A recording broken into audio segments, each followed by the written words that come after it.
Hello, this is Phil Altstaetter, Crop Nutrient Manager, Sunrise Cooperative, with your Fertilizer Focus for the week of June 1st, 2026.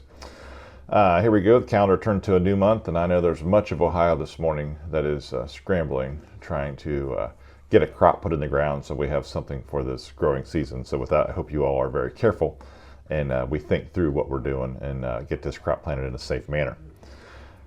This week I want to touch on urea and why it's acting so wildly with large market moves. We've got new fertilizer price sheets out today.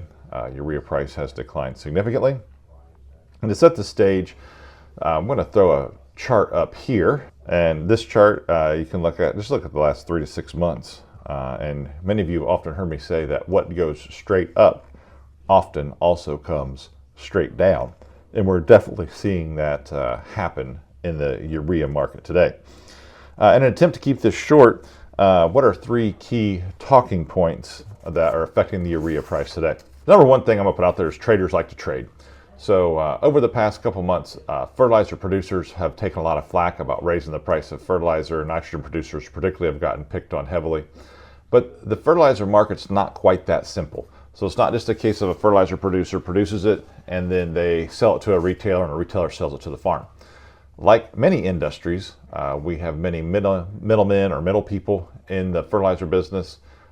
We have traders who want to speculate. They want to take a position and then ride it one way or another. And that's absolutely what has happened in the urea market with all the Middle East tensions. As these fertilizer prices started moving, traders started accumulating positions. They got themselves long both in paper positions and in physical positions and just kept pushing this thing higher. That's part of the job of markets, by the way, anyway, is to raise the price to a point where it stops the purchasing. And that's kind of what fertilizer producers are stuck doing as traders are going in there trying to hoard these positions. That's part of what drove the price up so high. But in order to be profitable, they have to execute the other side of that trade. So just because traders have accumulated a large physical or paper position, they still have to sell that at some point in time to turn it into cash and to be profitable. So it usually takes something to change their point of view, a catalyst to get them to sell. But my first point is traders want to trade. So number 2, China has come out and announced that there will be some urea exports.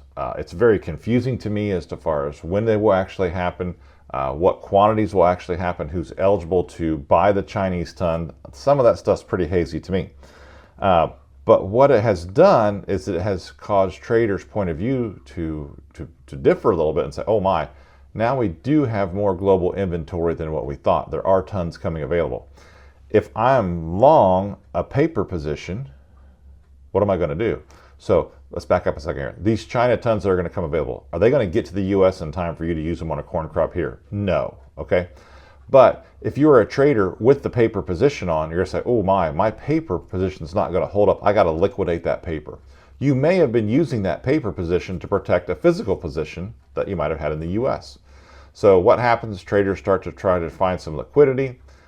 They get out of their paper positions. Now maybe they're along a physical position. That physical position is in the U.S. Well, the next thing that happens is they've made good money on the paper. So you know what? We're going to cut our physical price a little bit here just to get this to clear.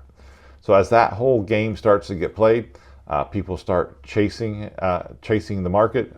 Folks really start pulling their heads back into their turtle shells. They don't want to buy.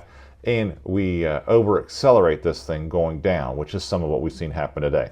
It started out in the Q3. It has moved up into the physical product of nearby prompt tons have declined in price quite a bit as well. So China announcing exports has given traders the catalyst they needed to change their point of view, to change their position. Number 3, globally we're heading into a very slow time of year. Okay, realistically the only demand that fertilizer producers or traders can see right now is the next Indian tender. And yeah, they'll require some tons, but it's not going to be a great big crazy quantity. You couple that with there's more inventory coming out of China, and you add to that is in other places of the globe, application has not been great, right? We don't know how much application rates have been reduced here in the U.S. We don't know how much less a livestock producer put on his grass or if someone cut back their corn acres, but clearly there has been some demand destruction as the prices got that high. This major move downward in urea, in my mind, is driven entirely by traders. And their point of view has simply changed. it's that time of year, right? The markets are going to have a hard time finding customers. China's going to add some inventory to it. Traders want to trade. That's why we've seen the adjustment we've seen in urea prices.